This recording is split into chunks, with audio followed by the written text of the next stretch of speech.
Okay, we are going through to live stream, so just in a couple of seconds.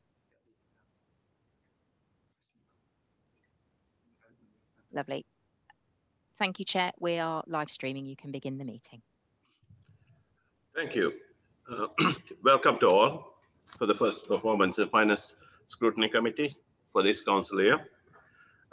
Welcome members, welcome councillors. We will now kick off with the meeting proper. First item on the agenda, do we have any apologies? We've had apologies from Councillor Victoria Wheeler and Councillor Rodney Bates substituting for her. Thank you. Next item on the agenda, minutes of the previous meeting. Any comments?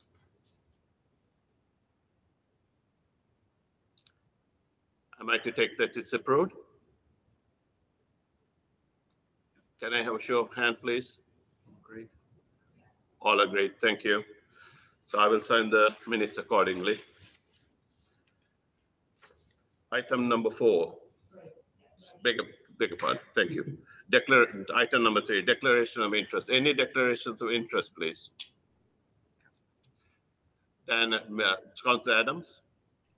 Thank you. Just to let you know that a company of which I'm a director of currently leases some office space from this council. Thank you. Councillor Deach. Thank you. Yes, the Square, Camberley is mentioned in the report, and I do professional work for the Square. So I think I don't know if there's the monitoring officers about, but perhaps he could give some advice on whether I'm able to take part in this item. If not, I'll turn my camera off and duck out. Oh, hi, Paul. Can you just provide a bit more detail about the interest when you say you provide professional work? Is it paid work? It certainly is. I try not to work for free wherever possible. Okay, and can you provide just a little bit more detail about the premises? Yeah, I provide content marketing services to the marketing team there. Okay, and is there any particular premises that that the services are? Yeah, the whole of the Square. The whole. Oh, the whole of the Square. Like okay. every inch of it. Okay, and which item or items do you consider that it comes under the annual performance? It just mentions the Square. So I think I might be being a little bit overcautious. I think it's probably fine, because you're not, in terms of the decision that's being asked to be made tonight. I don't think it's an issue, because the recommendation is to make comments or recommendations. That should be fine with us there. I don't think that's an issue. Fine, thank you very much. Okay. Thank you for your advice. Now moving on, item number 4, annual performance report 2019-20. Over to Councillor McLafferty. Thank you, Chair. I have the pleasure of introducing item 4, which is the end of year performance report for 2019-20. This report summarises the performance of the council over that year against the corporate objectives, priorities and successes measures set out in the annual plan. The Performance and Finance Scrutiny Committee is asked to consider this, the year-end report, and make any comments and recommendations. I think you'll see, if I cut straight to the annual plan year-end update, we obviously are using the traffic light system to give an easy indication of where the council feels that it has achieved the objective, and if we are close, then we're in amber, and if there's a problem, then, or we failed to achieve it, then there's a red, and then the notes are on the side. Obviously, this is a long document, and you wouldn't want me to go through it line by line. I have some written questions that I'd be happy to go through if you'd like me to do those first, or I can answer questions on the plan, however you'd like me to do it, Chair. I'd like you to go through the written questions first, then we'll let the committee members ask the questions, then the other members. Okay, happy to do that. Thank you. So the first question is, what is the current situation regarding the London Road block in light of the current COVID and economic position? Is this realistically likely to still proceed? And if so, when is a planning application likely? Where are we regarding progressing London Road block? So the acting Chief Executive, Tim Passion, and the interim Executive Head of Finance have met with the management of Kier to discuss the project in light of the pandemic. It's important that the economic impact of the pandemic is understood before agreeing the right way forward. Obviously, we're still working out, and Kier and ourselves are working out what is the actual impact of the pandemic, and as soon as we can see a way forward, then we will come back. Okay. Why are the timeframes for housing benefit claims creeping up beyond the 20-day target, and what has been done to address this? Since Surrey Heath became a full universal credit area, all claims for help with rent have to be made as part of a universal credit claim by a working age persons. The only exceptions are claims from working age persons where they're in bed and breakfast, temporary or supported living accommodation.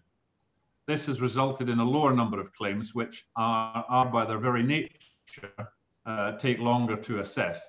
The provision of the information needed from the claimant, or in the case of supported accommodation, the landlord, can result in it taking more than 20-day target to assess the claim. The housing benefits regulations allow a claimant 28 days to provide the information. So if it's not provided, we will assess that as nil after the 28-day period, and the claim is treated for statistical purposes as required by the DWP as taking 28+ days to assess. We do work closely with the housing team to ensure that bed and breakfast and temporary accommodation claims are paid as quickly as possible. To give what we might call an underlying appreciation, the average days taken to assess a new claim in January were 13.15 days, February 17.13 days, and March 24.77. In March, of course, the COVID pandemic impacted the team as they were assigned to welfare calls.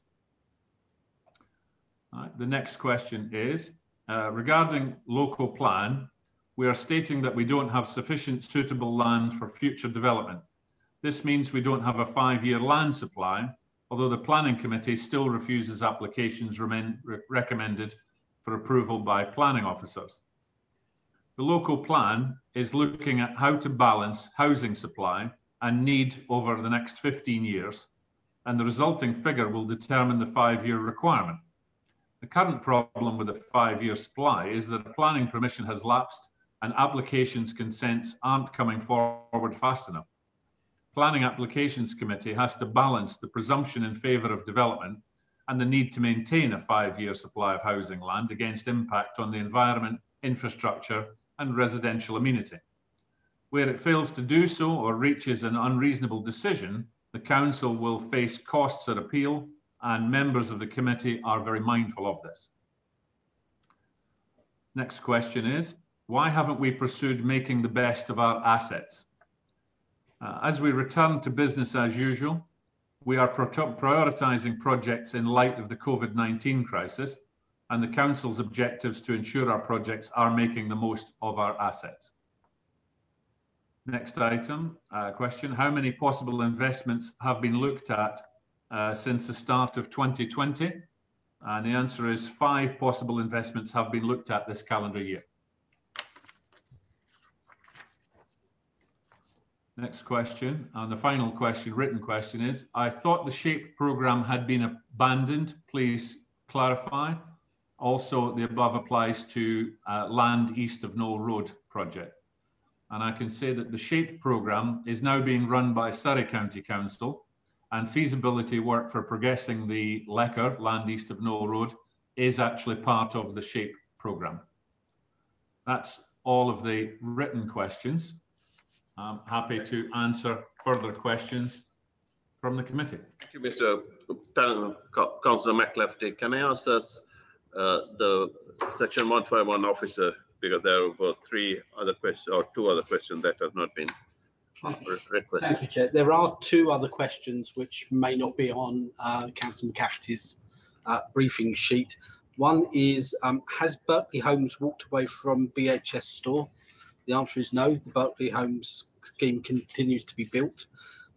Berkeley Homes have handed back the BHS store itself, as was always intended, so that the council can develop its use appropriately. And the other one was the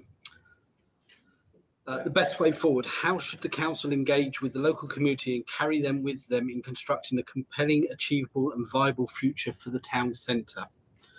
The answer is that we providing is that the council has previously engaged through the current local plan, the 2014 Camberley Town Centre Area Action Plan and subsequent Camberley Town Centre Master Plan, all of which were a result of public consultation.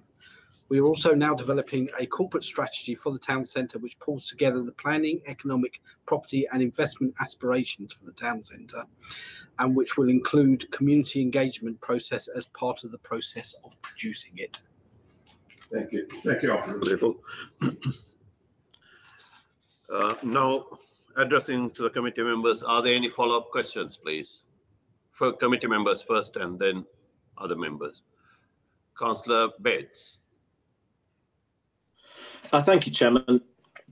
Thank you for the response that was given in regard to housing benefit, which I don't have any further comments about. I think that's quite a detailed response and helpful.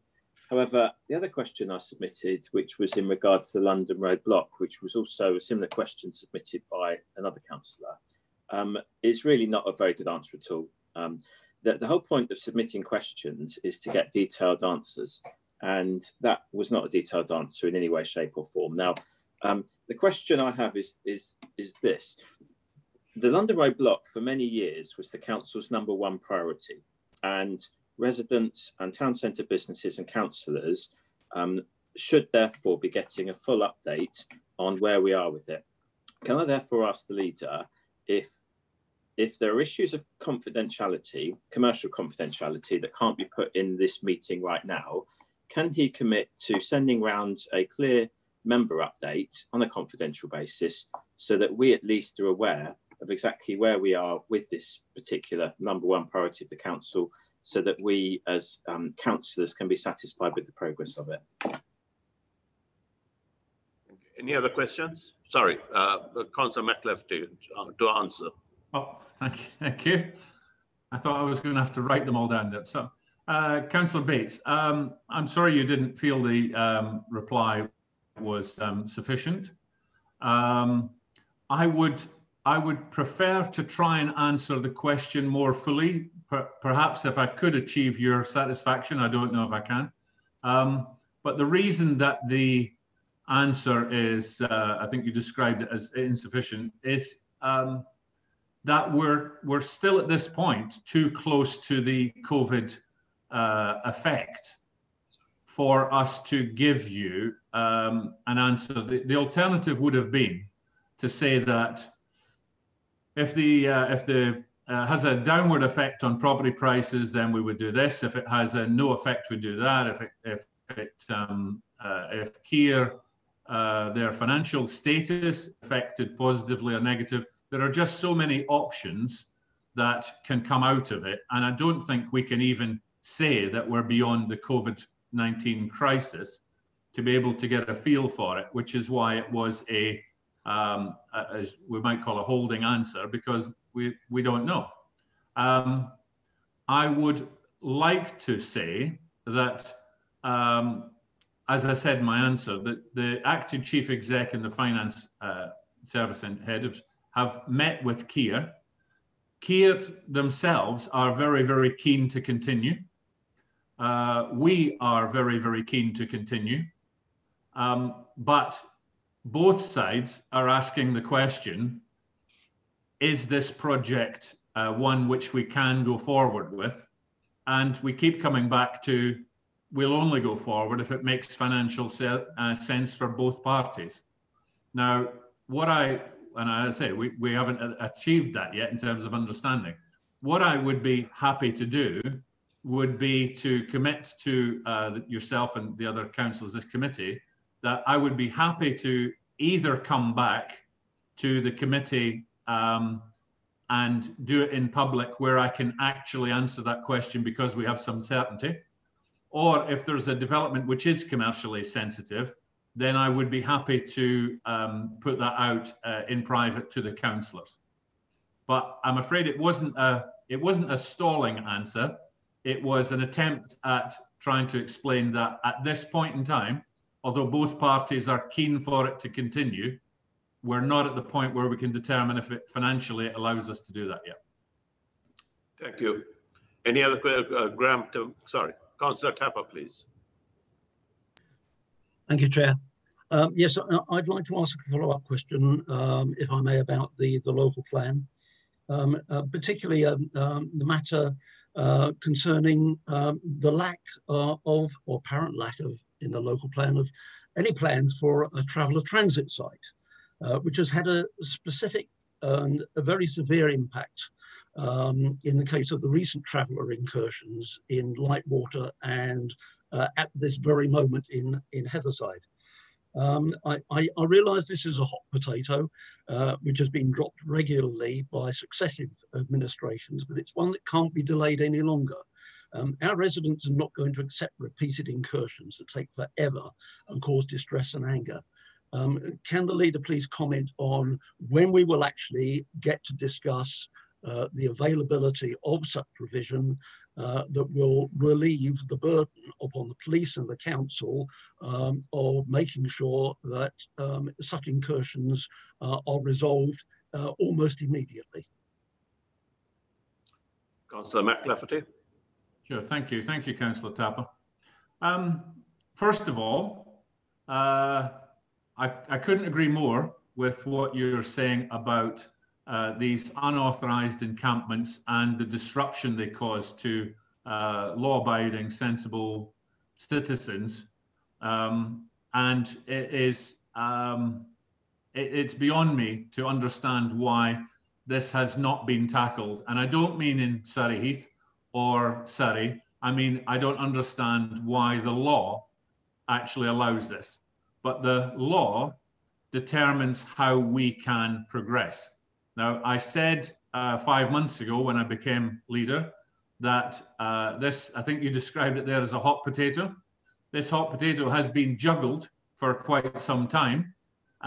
In the vast majority of counties, my understanding is that only something like 10% of counties in England have the right number or any transit sites. So this is not something which is unique to Surrey. It's not something that's unique to Surrey Heath. Let me first of all say that there is a distinct difference between permanent sites and transit sites. And I know you asked me about transit sites, but let me just deal with permanent sites first of all. We have and I know this is seems a misnomer, but we have a duty to provide in the borough a number of permanent sites for travellers to stay on permanently, because a number of travellers in that community do have a permanent location. And then my understanding is that they will go travelling for certain periods, but return back to their permanent pitch. And we have less than sufficient right now. And we need to provide a number for the next 5 years to cope with the growth that's required. We have a duty to do so.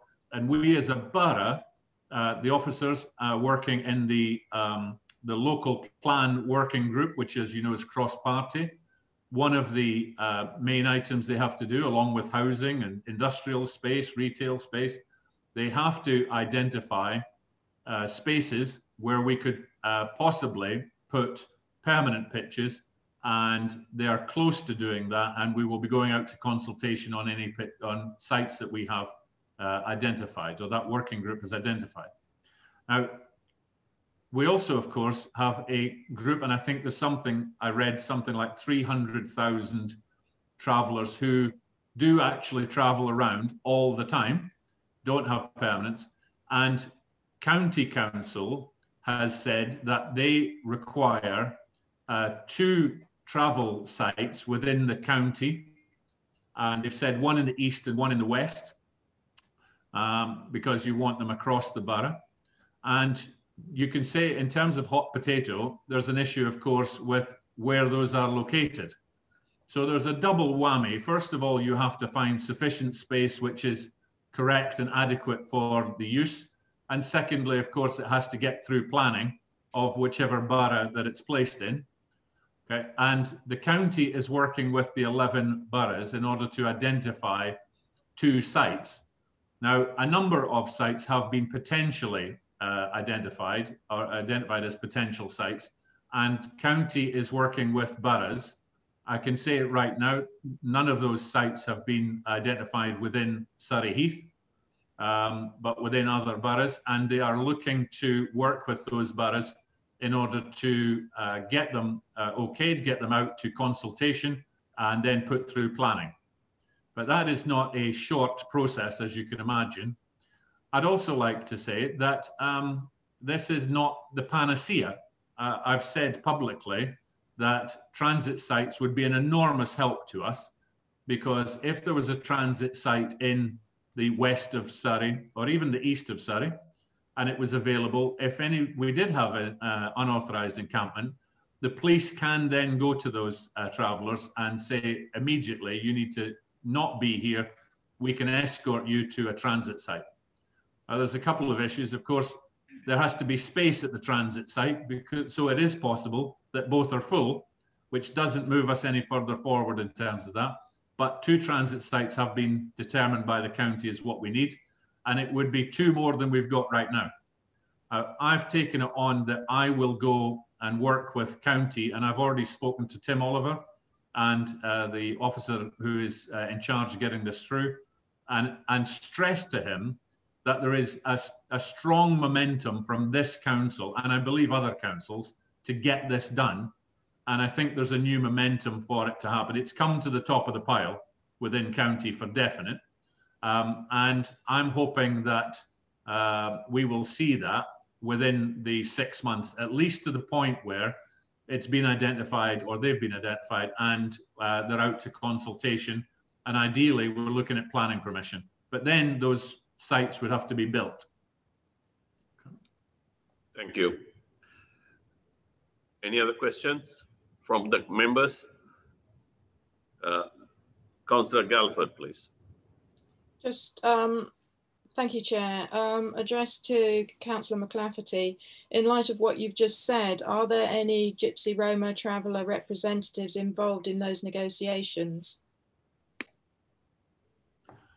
Do you mean with the our permanent sites within the borough or the transit? I guess you mean both, don't you, Councillor Calvert? Yes, both. I'm just thinking that if they're not involved, we may make decisions which they are not particularly happy with and may not wish to use those particular sites. I think it's important that we do involve them personally. I think that's a perfectly reasonable expectation.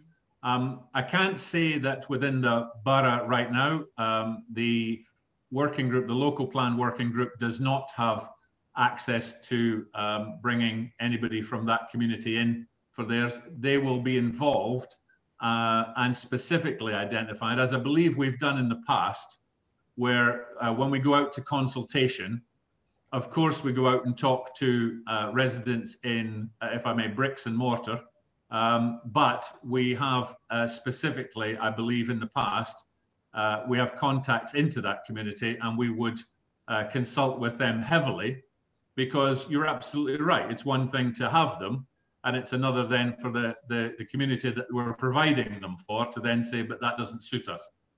Okay, that would be a waste. So definitely.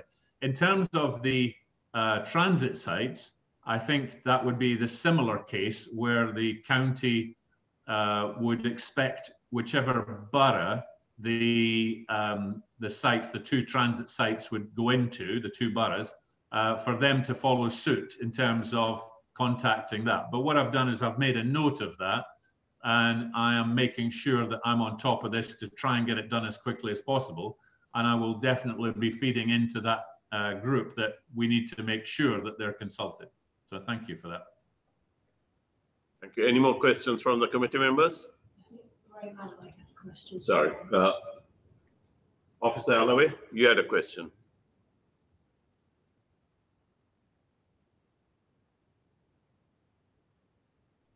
Oh, just managed to unmute it. Sorry about that delay, Chairman.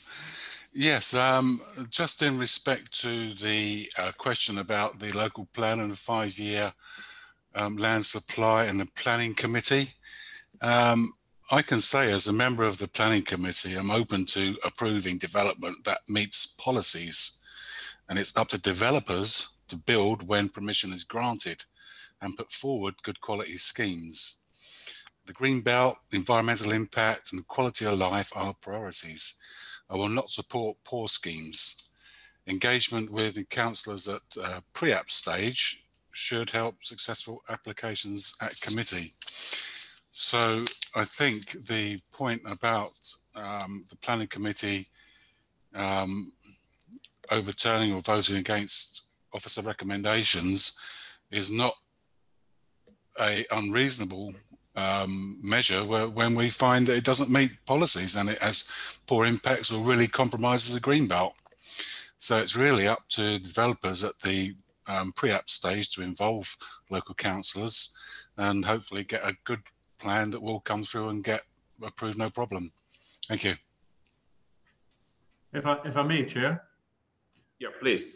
I don't think there was a question in there, Councillor Alloway, but if I may, what I think the answer, and it was probably going towards the core of the question, is that there's a danger to the council if we are turning down developments when we don't have a fixed 5-year land supply. It opens up all sorts of dangers in terms of appeals and costs against us. So I think that was the core of it, was the person who was asking the question. I'm not sure, I haven't got who asked the questions, but I think it was a case of why are we turning down when we don't have a 5-year land supply and leaving ourselves open to the danger. I think that was the crux of it. But as I say, it's about how many come forward. But I agree entirely, each planning application should be answered on its own merits. Thank you. Next to a question from Councillor White and then Councillor Tapper. Thank you. Regarding the arena, I happened to drive past it the other day and was absolutely flabbergasted at the progress that has taken place, and I see the status is on target. Is there a chance that it will be above target and that we may be able to open it earlier? Because the progress on it, from what I can see, looked amazing. If I may, Chair? Yes, please. Sorry. Yeah. Thank you for that. Yes, as you know, I happen to go past the arena quite regularly, and it is taking shape very well. I think there's a slight illusion by the steel work and the cladding that's gone on. It is now at its full height. That curve that we saw as a draftsman's impression is now there to be seen. But if you do as I sometimes do and peer through the fence, you can see that it's an empty shell. And I think the developers are to be congratulated that through the COVID crisis, they have continued to work. They haven't shut down, and they've continued to make progress. And it's amazing that they are still on. They could have easily have said, well, we'll put everyone on furlough and we'll come back in 3 or 4 months' time, but they didn't, and they continued. So my hope is, and expectation is, that it will be delivered on time and on budget. And given the COVID crisis, I think that will be a huge success. Councillor Tapper. Thank you, Chair. Just a very quick question about the subject on page 16, which is about the introduction of the 50-mile-an-hour speed limit on the Blackwater Valley Relief Road. I've been unable to locate any progress report on this project to reduce the pollution from road vehicles as a result of the introduction of the speed limit. Is one available? And if not, when will it be available? Councillor McLaughlin. Thank you. Okay, thank you, Councillor Tapper. Yes, you're right. We actually supported an initiative to take that speed limit down to 50 miles an hour. We have air quality sensors all over the borough, as you know, and those are taking readings all the time. I think they come out from memory. I think the readings are kind of collated and published every 6 months, and so they're either imminent or have just come out. I'm not aware of having seen them. I see Mr. Passion is putting his hand up, so I think I'll get some information there. What I am aware of is that since COVID, of course, and the shutdown, the air quality has improved dramatically. So I would expect the report to be very positive. So, Mr. Passion, if I may, Chair. Yeah, please. Chairman, yes. The air quality is something which is scrutinised by this committee, so there will be a full air quality report coming to you at some time in the future. The actual air quality monitoring that's been carried out on the A331 is carried out by Rushmore Borough Council, because it's in the Hampshire area. This was a joint initiative by Surrey Heath, Rushmore, Guildford Borough Council, Hampshire County Council and Surrey County Council. The monitoring is carried out by Rushmore, but we can certainly circulate that information to all the members. I can get up-to-date readings and circulate it to all the members of the committee. We can have that on the website for the public to see as well. And Chairman, sometime in the future, we will present a full report on air quality within the borough. And as Councillor McLafferty was saying, during this COVID-19, the air quality has improved, as you can imagine, quite tremendously. So if that's okay, Chairman, we'll forward that information to the members and present a full report at a later date. Thank you very much, Mr. Passion. Councillor Hawkins. Thank you, Chairman. Really following up from that question, would the leader agree with me that the number of residents impacted by the air quality survey on the A331 is de minimis when compared with the number of residents that are impacted by the M3, and that there is insufficient air quality or feedback or traffic speed controls on the M3? When the smart motorway was put in, we were promised that there would be the ability to control speeds in heavy traffic. And then we were subsequently told, no, that's not the case. The only time that we get any slowdown in the traffic is when, unfortunately, there's delays, traffic going off on the Bagshot junction, and the rest of us that have wards bordering the M3 continue to suffer from uncontrolled air through lack of air management, if I got that tied around my neck slightly. But you get my drift. Would you agree with me, Leader? Thank you. Councillor McLafferty. Well, you know, Councillor Hawkins, I always try to agree with you.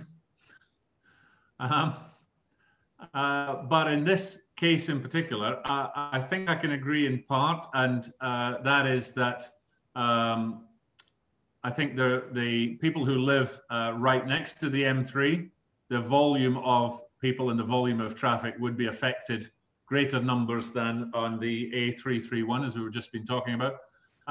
However, I have sufficient knowledge, information about what was promised on the M3 when it went to a smart motorway, and whether that has or has not been delivered. You, of course, would know more about that because it's a county issue to deal with roads, or even a national issue for the larger roads like that. I would be happy to defer to perhaps Mr. Passion if he has some information, but I'm afraid other than agreeing the numbers of people affected by it, I can't comment on whether the government delivered or not on its promises. Mr. Passion, would you like to comment on it? Thank you, Chairman. Yes, I always like to agree with Councillor Hawkins as well. But the numbers, the work we had to do on the A331 was as a result of a directive. We didn't have any choice. We had to do that. It was a directive that we had to actually carry out that work. We do regular monitoring on the properties close to, we've done it for years, close to the motorway. So when I present those figures to you, you'll be able to see what the measures are. The Highways Agency carry out the monitoring actually on the motorway itself. I haven't got any up-to-date figures from them.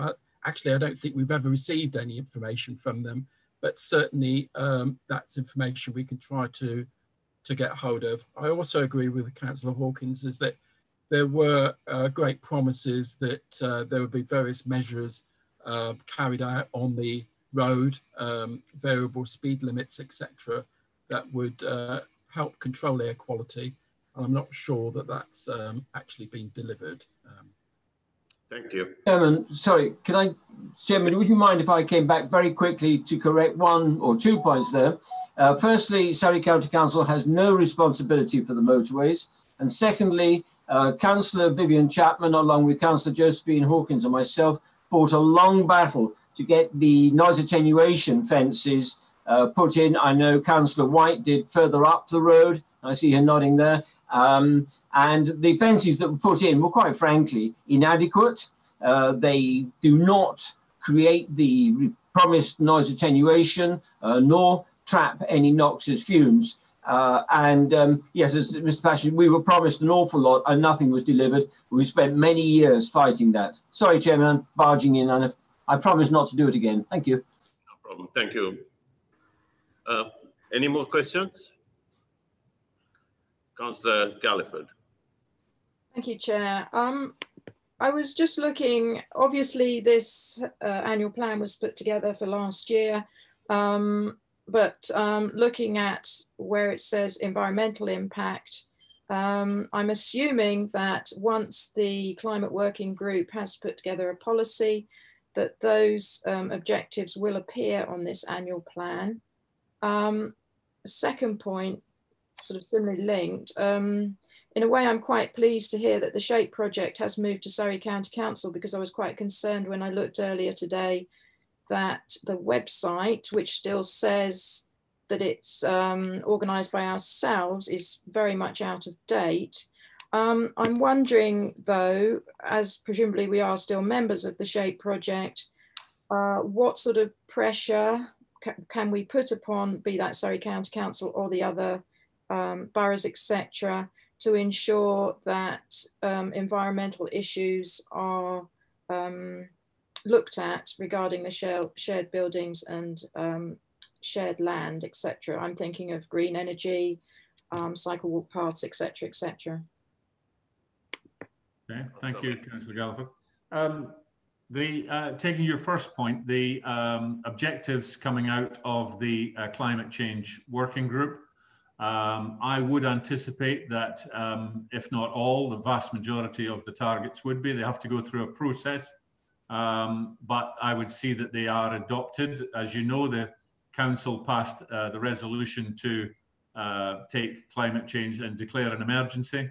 And the working group has some very specific targets that it would like to achieve and help the Council to achieve. So I certainly, for one, would want to see a lot more specific and useful targets on climate change. The second point about bringing pressure to bear, we can bring as much pressure to bear as one of the smallest councils, not only in the county, but also in the country. I think I saw that of 320 boroughs in England, we were something like number 300 in terms of size. So we are small, but we're feisty. Right? And I think it's about relationships, and we have excellent relationships, I think, with county, and I think we'll be bringing to bear as much pressure as we can. But given the fact that they are used to that, I think it has to be that we have to work with the other boroughs to try and influence county. But I also know that we've got some county councillors amongst our own group, and they're on board with helping, I'm sure, to influence as well. Thank you. Now, let me ask the other members. Do you all have any questions? Councillor Brooks.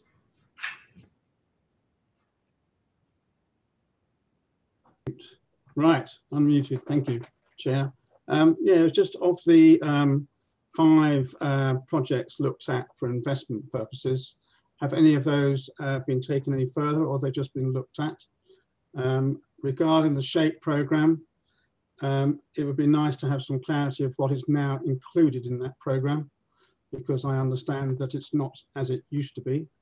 And yeah, I mean, it's just a general comment that we do have a pandemic. We've dealt with it, our staff, brilliantly, in my view, but we have to work through it as a council as well, because we have to come out the other side, as has been said by the leader, fighting and feisty, to actually put some money back in the coffers, because without that, we can't offer all these services that we need to deliver. Thank you. Okay, Chair, thank you. Thank you, Councillor Brooks. Of the 5 that we looked at, the new property investment working group decided not to proceed with 4 of them. And, well, let me be clear, decided not to proceed with 3, decided that it wanted to look at one of them again in a few months' time after the financial climate became clearer. And we decided to proceed with one of them. And that one was in the first phase of the London Road block, where we are committed to providing that land to Kier in order for them to go forward. So it was a reasonable price. It fitted our strategic objectives, and we took the decision to move forward. And I think that is close to being closed now. The other one that we decided to move to postpone was also in the London Road block, but we wanted to see, I think it was in phase 3, and we wanted to see what the financial climate was. The other 3, we decided did not meet our criteria for investment, would not give us what we were looking for, and so we decided not to move forward with them. In terms of what SHAPE is SHAPE now, I think you're aware, probably more than I am, Councillor Brooks, of what SHAPE used to be, and I'm aware of what it is now, but so I'm not in a particular good position to describe the differences if it has moved. I'm aware of what it is now. Again, if I can, I wonder if Mr. Passion has a view on what the change is from what SHAPE used to be to what it is now, and if indeed it has changed. Mr. Passion.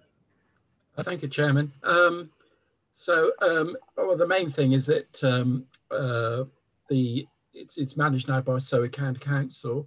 I, like the leader, have not been involved too much in the SHAPE projects as it was in the past, and not wishing to bounce this question on a bit further, but I know Mrs. Rickard is on the line, and she may well be able to help with that.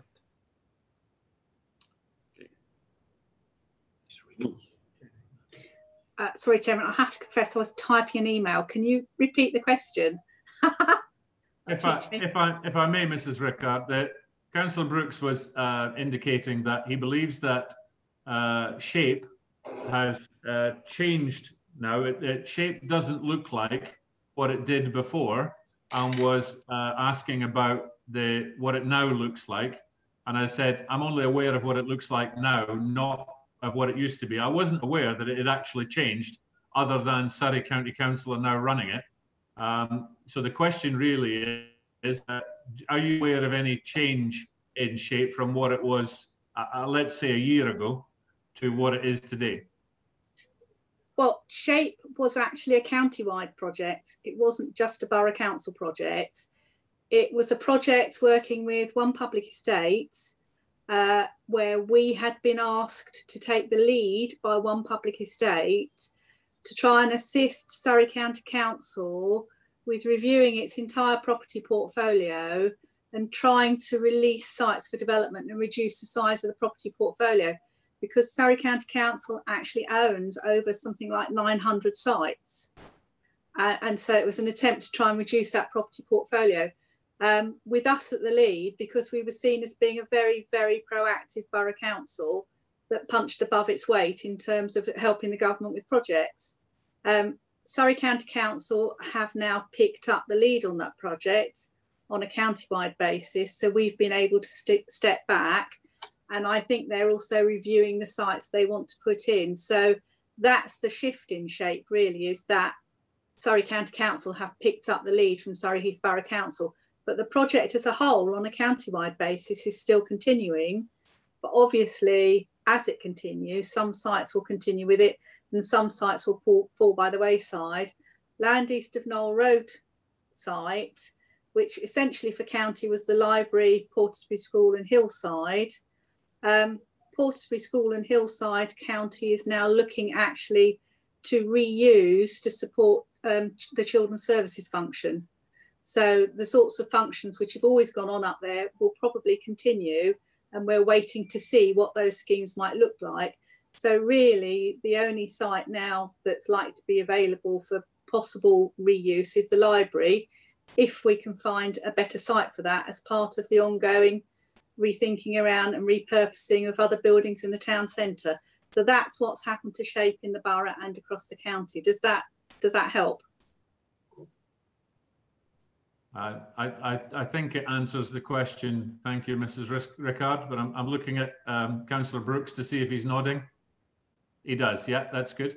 If I may, Mr. Chair, there was just another point at the end of Councillor Brooks there about the pandemic and the staff. I fully endorse, and I'm sure everyone on this committee, everyone on the meeting would endorse how well the staff have dealt with the pandemic. In terms of coming out of it, my personal view, I think this is something like my 6th recession I've been involved in my managerial career. Although this is by far, I think, going to be the largest, even dwarfing the one of 2008, 2009. What I've learned is that it's all about balance. It's all about coming out, not being at the extremes, but it's also not about cowering and saying it's all too much. You know, if we see opportunities where we can invest and we'll get a return, then I think we should move forward. I don't think we should take undue risks. I think we should continue to invest in our properties, and I think we should continue to invest across the borough. But I also think we have to be mindful, of course, of not outrunning our own resources. So I think I like the word feisty. We might be small, but we're feisty. Councillor McLaughlin, I hope that answers Councillor Brooks' question. Councillor McLaughlin, I would appreciate if you can keep the answers relatively short, because we're actually running against the clock now. Any other questions? Councillor Galliford, we need to wrap up this session quickly. Yeah. Thank you, Chair. Just very, very quickly, I am aware of the Property Investment Working Group, but I'm not aware of who is serving on that group. Is that possible to have a list of people who are on that group, please? Councillor McLaughlin. Yes, there's myself. There's the portfolio holder for economic development, Colin Dugan, who's also the deputy. There is a member of the opposition, and there is the chair of the Town Centre Working Group, Councillor Hawkins. And we're ably assisted by a number of officers, including the acting chief exec. Thank you. That, I believe, is also addressed in item 6, where it's set out who is actually in the for the members. Right, moving on, I have one quick question for the leader. On page 18, you actually say it's on track regarding waste recycling, but there has been a correspondence, as I have seen it, between the councillor and Mr. Passion on recycling. A very quick answer, please, Mr. Passion, if you don't mind. Oh, so I will go through the leader, but can you tell us, are recycled, the items which we recycle do not end up in places like Turkey? That is a concern we have. If you can quickly answer that, so we'll move on to the next item. In the terms of being brief, I will pass this to Mr. Passion, but I saw the same, I believe the same documentary which showed that British waste was being dumped, not recycled. And I did ask that very question. So, Mr. Passion. Yeah. Chairman, we are a waste collection authority, and we'll collect the waste, and the Surrey County Council is then responsible for dealing with the recyclates from then there onwards. I have checked this out where our end destinations are. There is an audit trail all the way through from once the waste is collected, taken to our transfer stations, and then goes to the material recycling facility, and then goes to an end destination. We do have, I was made aware of the program, and on that program, you would have seen that in Turkey, there was also a quite a sophisticated recycling site as well, reprocessing site. We receive, so some of our plastics do end up in Turkey, but they go to a properly designated recycling centre. The county receives about £280 a tonne, so it's quite an affluent material. So it's not the I think the plastics that you saw on the film were things like on the article was plastic film, plastic bags, and that sort of thing. Well, that's all taken out before it actually goes to the material recycling facilities. So we are talking about higher quality plastics. Thank you, Mr. Passion. Okay. I'm sure you would continue to have the correspondence with a relevant councillor, and hopefully we'll get a better answer for the next session. Thank you. Moving on, item number 5 now.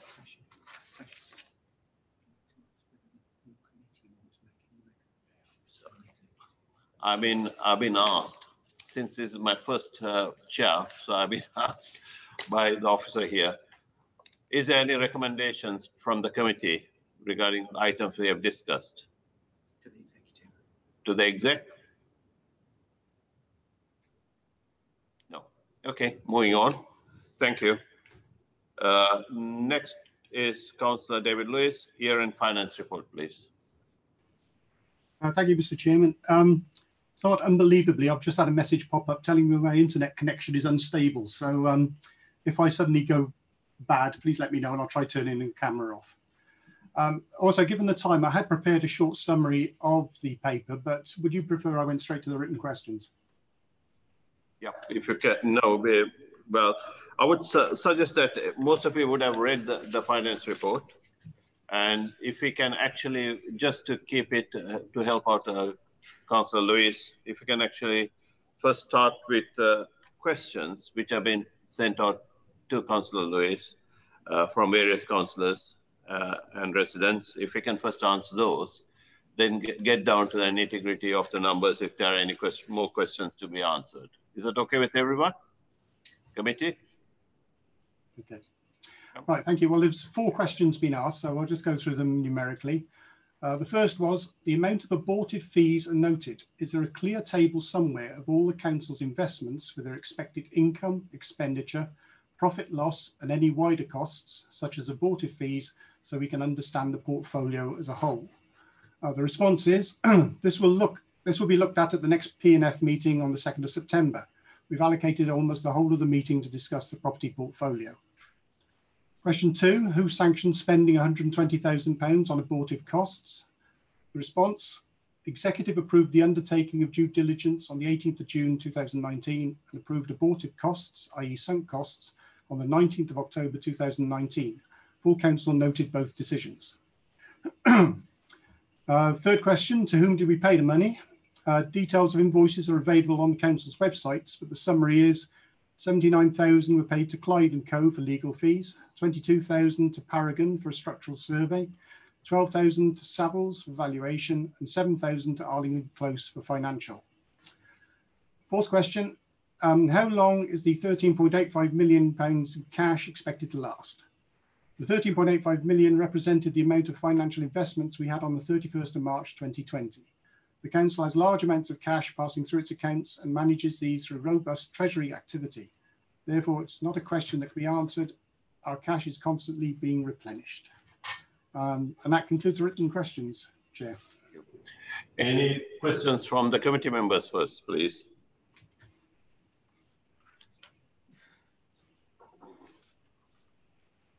It's going to be a short session for you, Councillor Lewis. I may have a couple of questions just to make it a little bit more interesting. What my concern is actually down here. The community budget against actual. If you actually look at that, Councillor Lewis, it's got a negative 205,000. This is the services which we are going to get into agreement with another council. Are you confident that we will not end up with a similar sort of a negative figure going forward? I'm sorry, Chairman, which section are we in? Sorry, page number 11.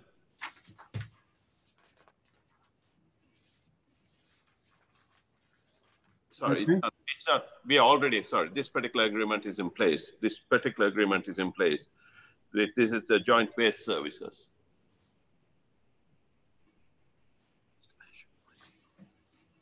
If you are unable to answer it, can I ask Mr. Passion to answer that, please?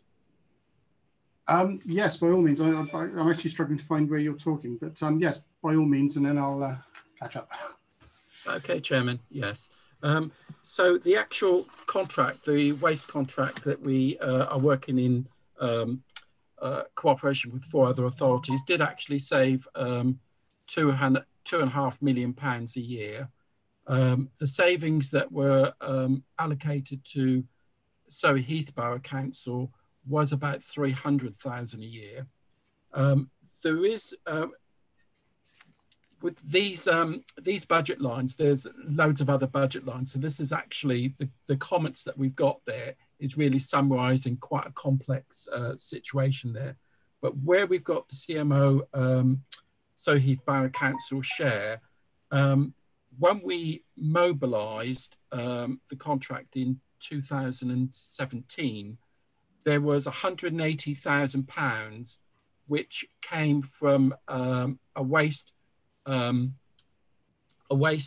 reserve fund to help us with that one-off mobilisation. And the following year, that £180,000 should have been as a reversal. There should have been a reversal of that. So there should have been a growth in the previous year. That didn't happen. So in this year, last year's budget, there was this £180,000 growth, but it was an accounting, it's not a loss of income as such, but it was a correction of an accounting error which existed at that time. And it was a one-off reversal for money that was taken from the reserves at that time. Thank you, Mr. President. There is some money that income that appears on this line as being lost. We received £40,000 from the other partners to help administer this. We still get that £40,000, but unfortunately it doesn't come into my budget line. So other people like the finance portfolio and also the transformation portfolio actually tends to get that money. So the money still comes into the council, but doesn't appear on my budget line. Thank you, Mr. Passion. Any other questions? If not, I'll carry on asking. Councillor Perry. Thank you, Chairman. We've had a review here of the whole of last year, financial implications of what happened then. But obviously, of keen interest now is what's happened the last 3 or 4 months. Do we have any idea what financial impact that's had on our finances as a whole during this coronavirus pandemic? Councillor Lewis? Yeah, actually, I think probably Mr. Little is better placed to answer this at the moment. because this is an ongoing and very changing situation. Mr. Louis Little. Yes. Thank you for the question, Councillor Perry. Yeah, we're monitoring the financial situation, and we're estimating what we think the overall cost to the council would be. These are based on risks rather than necessarily actual. Some of the lost income from car parking, etc. We know, and at the moment we're estimating that there could be a shortfall of £7 million over the whole of the year. But that is based on a number of assumptions about how quickly we'll come out of the crisis and what the new normal will be afterwards. So where we get to that point. So there's a number of assumptions behind that, but my working assumption at the moment is about £7 million could potentially be needed to meet the shortfall from the effects of COVID-19. That's a follow-up question from Councillor Perry. Yes, that figure would include rents not paid, as well as car parking and what have you. That's across the board. The impact will be about £7 million, you think? Yeah, that is right across the board. It's looking at everything that the council undertakes. What percentages is that of our total income? I can't give you that answer off the top of my head. I'm sorry. I will provide it to you separately. Councillor Wren. And what's the chances of us getting that money back from the government? The government has made an awful lot of promises, and as we often know, central government does renege on some of its promises. So we are working on a range of possibilities on that. But we do know that we have received just shy of £1 million already. Thank you very much, Officer Little. Councillor Brooks. Thank you, Chair. Yes, I was going to ask the same question, and but I guess that's work in progress, because they've obviously started off fairly well, but they've probably tailed off a little bit as time goes on. But I wish you good luck on that. So the 7 million, is that 7 million minus 1 million, or is that 8 million to give 7 million? Thank you. It's 8 minus 7. Sorry, 8 minus 1. Thank you. Any other questions? I have one question for Councillor Lewis. If he's unable to answer, I'll pass it down to Mr. Little. On the investment development, town centre investment, a loss of 1.2 million, loss of rent. Now, I'm going to ask you straight two questions. One, is it bad budgeting, or is it actual losses we are incurring here? Or are these losses going to exaggerate going into this year? Would the budgeting process be improved, or are we going to just take a budget and roll it over? We certainly won't be taking the budget and rolling over. Sorry, I interrupted you, Councillor Lewis. Sorry. Please carry on. Thank you. Yeah, no, we certainly won't be. We will be looking at it from the base upwards to understand exactly what's happening. We need to do this because of COVID-19 and the impacts it's having on the activity out there in the retail world. Thank you. Councillor Lewis, you want to add anything? No, so I think that's covered it. Thank you. I also have another follow-up on it, because my concern is always the retail. Yeah, the rental income as we see it today, yeah, this says 1.2 million already. Is it the same amount, or is it going to increase going forward? Or this rent 1.2 million in these figures, are they errors of budgeting? I don't think you can say they're an error in budgeting.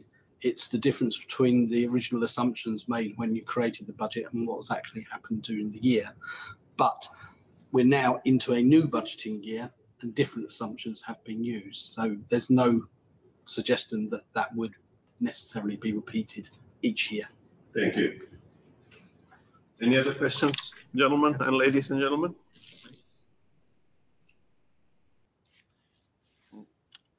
Councillor Bates. Just very quickly, this is a question for Councillor Lewis.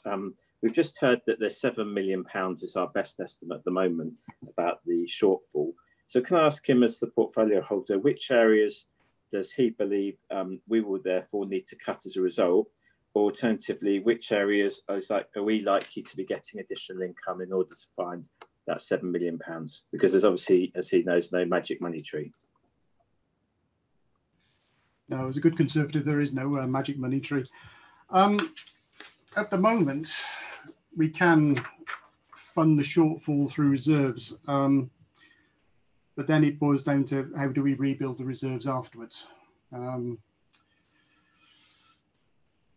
That, I think, is probably for a wider discussion with the executive, probably followed by full council. Okay, that was a very short answer. Thank you, Councillor Lewis. Can I actually ask a follow-up question to all this? In page number 9, what we see a series of big glosses: theatre, car parks, arena. These are, I'm sure it's not bad budgeting. It's economic circumstances, as I read it, in the period prior to COVID. Arena, I just can't understand why we didn't. The original budget did not pick it up because it was already in the system. It should have, the budgeting should have been better here, in my opinion. I'm addressing it to Councillor Lewis now. And car parks, yes, there has been a footfall. We have requested over and over again for the footfall figures. We do not seem to get it. We need to understand what's happening out there in the real world. Theatre, we know, makes a loss. And again, we know the loss should have been, and it's an additional loss of 256 compared to budget. Would you like to comment on this, please, Councillor Lewis? Well, yeah, these are obviously variances against the budget for 2019-2020.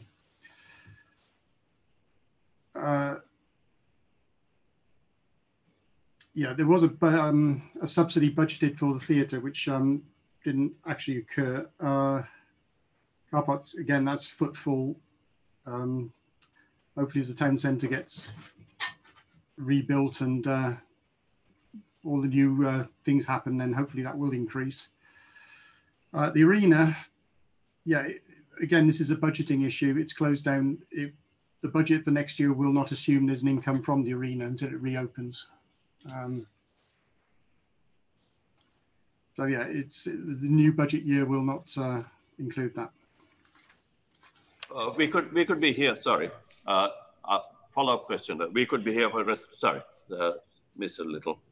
Thank you. I think what I would like to do is take that point on board and build it into our budgeting going forward. I think it's important that our budgeting is clear and is defensible in its assumptions, so that we can really understand this process. So if you wouldn't mind, can I take that away and take your point, and we'll build that into the next budgeting cycle? Yeah, I would appreciate that very much, Mr. Little.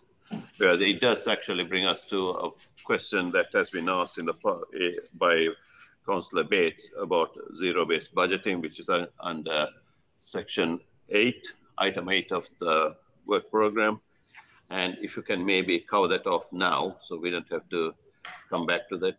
Yeah, absolutely. Sorry, Councillor Lewis can start it off and you can take over.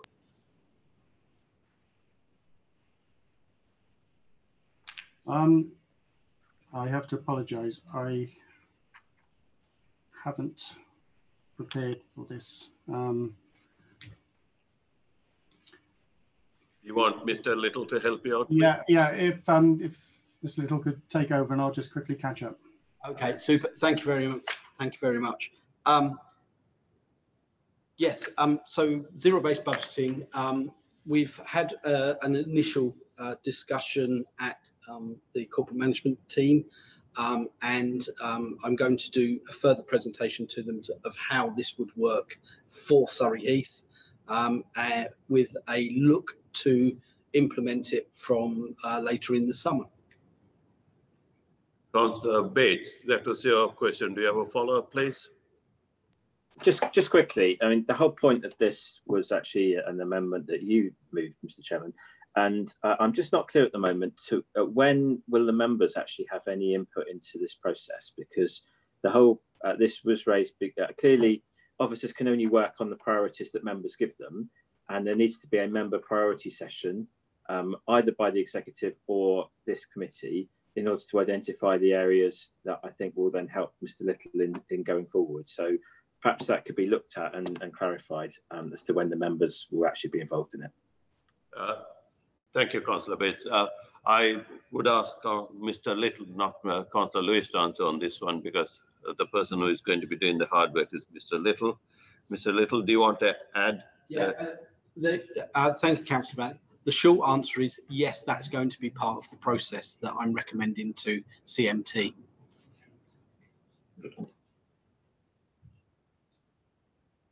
Thank you, Mr. Little. Could I add something to that, if you don't mind? I was whispering to this officer behind me. I hope are the councillors or the group leaders going to be involved in zero rate budgeting, because that's something I would recommend you do. And that is why I'm recommending to CMT, but we still need to make have that discussion about how it's actually going to work for this council. Thank you. If you can come back to us on that, please. If you can add that into our work program, Officer Councillor McLaughlin, sorry. Thank you, Chair. Just to add to what Councillor Lewis and Mr. Little were saying, is that zero-based budgeting is, of course, how it's going to be done this year. And Councillor Bates is right. This is based on your recommendation. That's how Mr. Little is going to be working. When we have established a programme of how that is going to be done, then I can confirm that it will start with the group leaders, but I'd like to have as wide an input to the priorities as possible. Thank you, Councillor McLaughlin. There's an officer who would like to come in and answer a question on car parking. Can I have Mr. Harrison to say something, please? Thank you, Mr. Chair. Yeah, it was just to quickly come in on the business budget, which is my area of responsibility. I just wanted to clarify a few points, particularly around its theatre and parking. Both areas, they've had very ambitious income targets set for them for many years, but actually both areas have actually, performed relatively okay in the recent climate until COVID-19. The theatre in particular. Although it's showing there a £256,000 subsidy, the actual true cost to the council of the theatre has more than halved in the past 5 years due to the hard work of that team in terms of reducing costs and generating more income. And it is actually quite a shame that the theatre has been hit probably one of the hardest in terms of council services because of COVID-19. I just wanted to sort of put that on record, really. And the car park income, again, the targets set for that over previous years have been under the assumption that an increase in tariffs would be put in place on an annual basis in line with inflation. And over the past few years, for business case reasons and good reasons and economic reasons, the council has decided to freeze car park income tariffs at 2014 rates. So the gap that's shown there with car parking is a lot to do with not increasing parking tariffs in line with inflation, and obviously also impacted by a slight drop in footfall over recent years as well. I just wanted to make that point. Thank you very much, Mr. Chair. Thank you, Mr. Harrison. Anyone else wants a follow-up question on those? Okay, committee, I have a small recommendation here. I think we should recommend that the CMT works on budgeting urgently because it seems that the world outside has changed significantly since the last budget, and the last budget very clearly has not been thought through, because this is pre-COVID and we are finding so many variances which should never have those. Like Mr. Harrison himself said, it's gone over. There has not been a lot of consultation here. So committee, I would recommend that Mr. Little gives it a little bit of urgency. I know he's in the middle of an audit, and that takes priority to get the auditors out for a change early this time. Do we agree? 1, 2, 3, 4, 5. All agree. Yeah, it looks like it's unanimous. Thank you. Sorry, Mr. Bates, you're abstaining, you're voting? I wasn't quite clear what I was agreeing on there. I mean, I'm very happy for Mr. Little to spend time looking at the budget. I'm sure he would do anyway. So it was just I wasn't totally clear as to what was being recommended, but I'm quite happy as the committee voted on that for that to go through. Thank you. Thank you very much. Shall we move on? I'd say just trying to catch up on time as well. We are into item number 6. Mr. Little, it's your paper. Not your paper, you're presenting it. Thank you, Chair. Yes, this is the annual report on the performance of the major property acquisitions and the returns that we've been getting from them. There have been a number of questions which I will read through and the answers to them. So we have, are we still considering the market hall concept that was well received by the councillors? So all options are being reviewed in light of the potential economic and society changes as a result of the pandemic. This includes the market hall concept. So absolutely, it's still on the table. Then we were talking about the square. Were the rents received? The answer is yes, 95% of the rents were received. What are the operating costs? The operating costs are £2.7 million out of a total cost of 3.3 million. And what do we pay Montague Evans? Again, all invoice details are available on the council website. We publish all details of invoices over £250.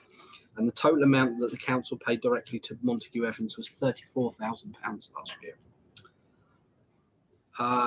We have another question. Can we have a financial update regarding Ashwood House, that extra costs that might be and any possible overage gains? The reply is, the executive considered the cost for Ashwood House at a meeting on the 26th of May. The only costs agreed were that to market Ashwood House. This will start once the public realm by the building in Princess Way has been completed. This is expected by mid-July. We've given you a link to the decision as well. The next question is, good to see performing against budget. It would be useful to see how they have performed against the projections when purchased. This is about all of our purchases. The answer that was given earlier about the 2nd of September meeting, it will be covered in that. Theta, it was noted, how are we doing regarding letting the vacant space? The answer is, before the pandemic, there had been some interest in the premises. Now that we are coming through the first stage of the pandemic, it is anticipated that interest will start to increase. We are, in fact, currently in discussion with an interested party. However, negotiations are at an early stage. Next question. The next question was about the property investment group, but that has already been answered by Councillor McCafferty. Then we have, right, what have we got? The next one, what is the budget for due diligence, please? There's no preset budget specifically for due diligence, but a general budget for investment opportunities from which these costs are funded. So they'll either be funded from capital if we go ahead or revenue if we don't. Then the next question is greater openness and transparency about the past running up to the purchase, the Red Book valuation, the contractual issues, the potential conflict of interest with the initial advisor and ongoing property. I believe this is a question about the square. And again, the answer is it will be considered at the meeting of the 2nd of September.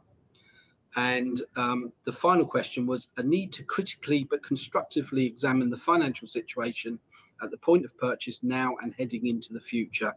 Again, I believe this is about the shopping centre, and again, that will be part of the 2nd of September meeting.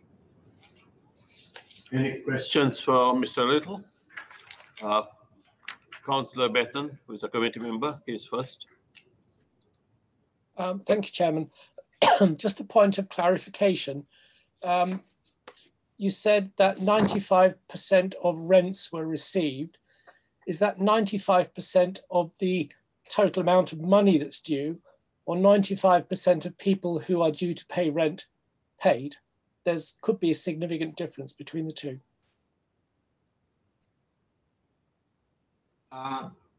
Sorry, could you just repeat that question once more? I think he wants to know whether it's a value, or do we know the value of what was actually expected, or was it the net rental?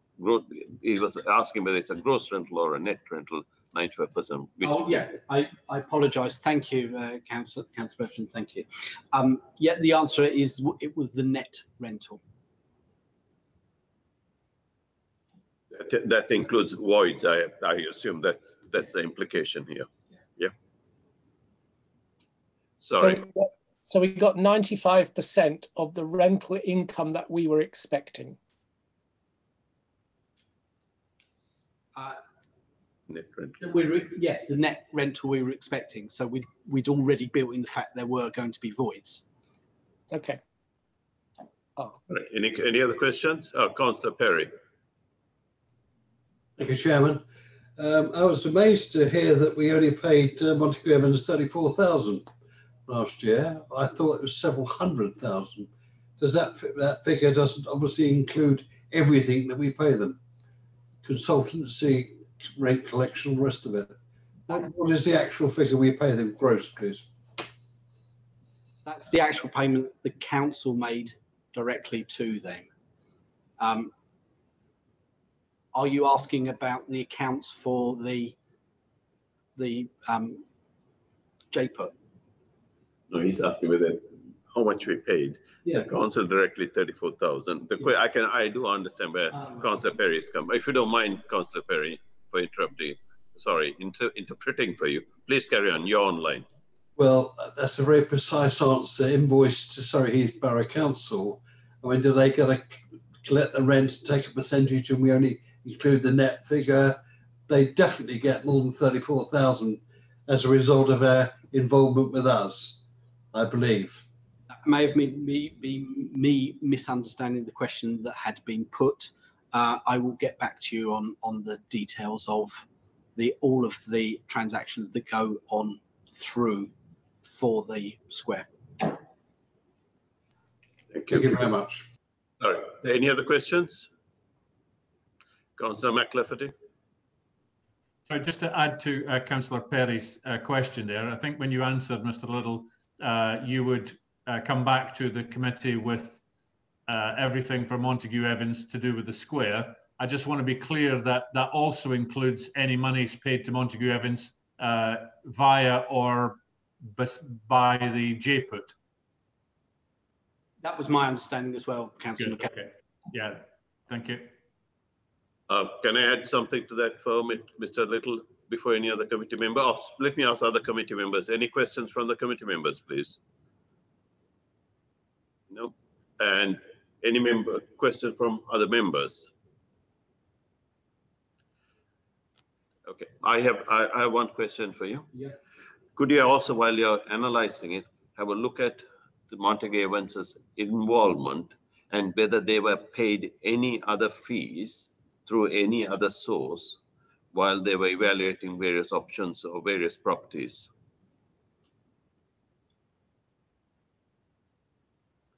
Thank you very much.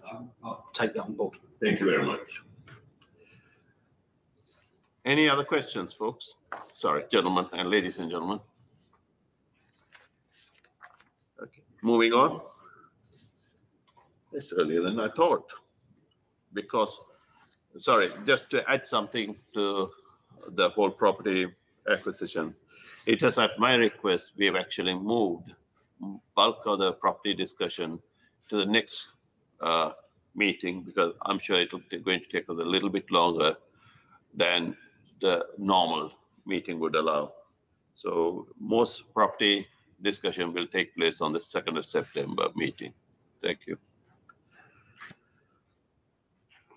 Now, next is Officer Passion, pandemic response.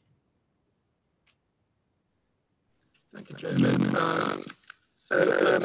As members will know, the coronavirus pandemic that we've been going through has been the biggest crisis that the world has seen since the World War.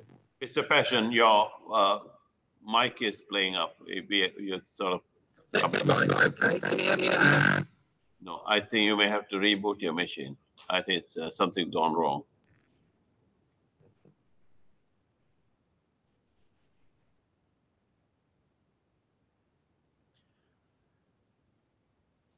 I'm afraid there's a pause here. So anyone want to quickly run somewhere and come back, please do while he reboots. Sorry, there's a question from Councillor Garrett.